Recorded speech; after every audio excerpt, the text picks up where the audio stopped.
ಓಹ್ ಓಹ್ ಬಂದ್ರು ಬಂದ್ರು. ಬನ್ನಿ ಬನ್ನಿ ಬನ್ನಿ. ನಮಸ್ಕಾರ.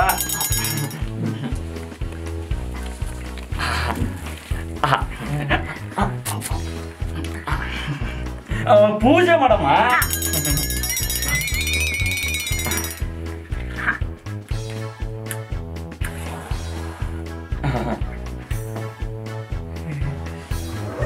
ಅತಿಥಿ ದೇವೋ ಭವ, ಪೇಷಂಟ್ ದೇವೋ ಭವ, ಲಕ್ಷ್ಮೀ ದೇವೋ ಭವ. ಮುಂದೆ ಕ್ಷಮ.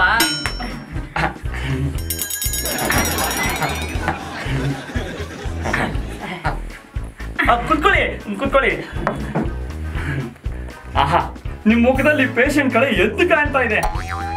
ಮಂಗಳಾರತಿ ಎಲ್ಲ ಯಾಕೆ ಮಾಡಿದ್ರಿ ಡಾಕ್ಟ್ರೆ? ಹೊಸ್ತಾಗ್ ತಂದ್ ಗಾಡಿನ ನಮ್ ಕ್ಲಿನಿಕ್ ಬಂದ್ ಬಾಡಿನ ಆರತಿ ಮಾಡೇ ಸ್ವಾಗತಿಸೋದು.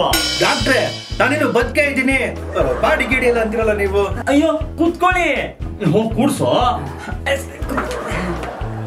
ನಿಮ್ಗ್ ಮದ್ವೆ ಆಗಿದ್ಯಾ? ಆಗಿದೆ. ಮತ್ತ ಅದ್ ಯಾವ ಬಾಯಲ್ಲಿ ಹೇಳ್ತೀರಾ ಇನ್ನು ಬದುಕಿದೀನಿ ಅಂತ?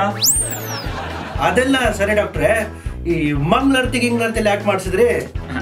ಅದು ನೀವು ನಮ್ ಕ್ಲಿನಿಕ್ಗೆ ಮೊದಲನೇ ಪೇಷಂಟು. ಕನ್ಯೆ ಕಾಲ್ಗುಣದಿಂದ ಕೋಟ್ಯಾಧಿಪತಿ ಆಗ್ಬೋದಂತೆ. ಹಾಗೆ ನಿಮ್ ಕಾಲ್ಗುಣದಿಂದ ನಮ್ ಕ್ಲಿನಿಕ್ ತುಂಬಾ ಪೇಷಂಟ್ಗಳು ಬಂದು ನಾನು ಅಟ್ಲೀಸ್ಟ್ ಲಕ್ಪತಿನಾದ್ರೂ ಆಗೋಣ ಅಂತ. ಹಾಗಿದ್ರೆ ಇವತ್ತಿಗೆ ನಾನೇ ಮೊದ್ಲ? ಅಲ್ಲ, ಈ ಕ್ಲಿನಿಕ್ ತೆಗ್ದಾಗಿಂದ ನೀವೇ ಮೊದಲನೇ ಪೇಷಂಟ್. ಡಾಕ್ಟ್ರೆ, ಡೋಂಟ್ ಕಾಲ್ ಮೀ ನರ್ಸಮ್ಮ, ಕಾಲ್ ಮೀ ನ್ಯಾನ್ಸಿ. ನೀನು ನ್ಯಾನ್ಸಿ ಅಲ್ಲ, ಫ್ಯಾನ್ಸಿ.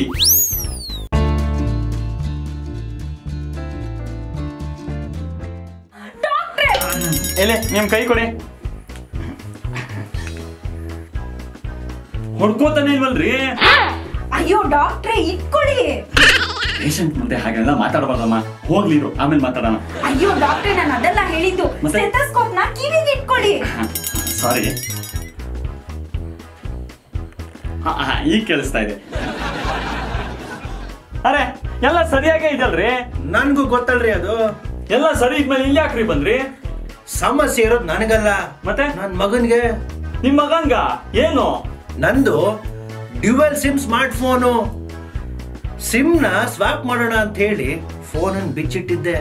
ಅಷ್ಟ್ರೊಳಗೆ ಅರ್ಜೆಂಟ್ ಆಗೋಯ್ತು. ನಿನ್ನೆ ರಾತ್ರಿ ಮದ್ವೆಗೆ ಬೇರೆ ಹೋಗಿದ್ನಲ್ಲ, ಅದ್ರ ಎಫೆಕ್ಟ್ 1, 2 ಆಗೋಯ್ತು. ಎಲ್ಲ ಮುಗಿಸಿ ಬರೋಷ್ಟೊಳಗೆ ನನ್ನ ಮಗ ಒಂದು ಸಿಮ್ ಕಾರ್ಡ್ ನ ಗುಳುಂ ಮಾಡ್ಬಿಟ್ಟಿದ್ದ. ಅಯ್ಯೋ, ಮೊದ್ಲು ಅವನ್ನ ಕರ್ಕೊಂಬನ್ರಿ. ನನ್ ಮಗನ್ ಕರ್ಕೊಂಬರೋದು ಇರ್ಲಿ ಡಾಕ್ಟ್ರೆ, ಅದು ಅಲ್ದೆ ಅವನು ನೆನೆ ರಾತ್ರಿಯಿಂದ ಒಂದೇ ಸಮನೆ ಮಾತಾಡ್ತಾನೆ ಇದ್ದಾನೆ. ಅದು ಅಲ್ದೆ ನಾನು ಕರೆನ್ಸಿ ಹಾಕ್ಸಿದ್ ಬರೀ 30 ರೂಪಾಯಿ ಮಾತ್ರ, ಅದು ಲೋನಲ್ಲಿ ಹಾಕ್ಸಿದ್ದೀನಿ. ಈಗ ರಾತ್ರಿಯಿಂದ ಮಾತಾಡ್ತಿದ್ದೀನಿ ಅಂದ್ರೆ ದುಡ್ಡೆಲ್ಲ ಕಟ್ಟಾಕ್ಬಿಟ್ಟಿರುತ್ತಾ? 30 ರೂಪಾಯಿ ಮುಖ ನೋಡ್ಕೊಂಡು ನಿಮ್ ಮಗನ ಅಲ್ಲೇ ಬಿಟ್ಟು ಬಂದ್ರ? ಹೋಗ್ ಕರ್ಕೊಂಬನ್ರಿ ಮೊದ್ಲು. ಅದು ಮಾತ್ರ ಸಾಧ್ಯ ಅಲ್ಲ ಡಾಕ್ಟ್ರೆ. ಯಾಕೆ? ಯಾಕಂದ್ರೆ ನನ್ನ ಮಗ ಇರೋದು ಹೊಸೂರ್ನಲ್ಲಿ.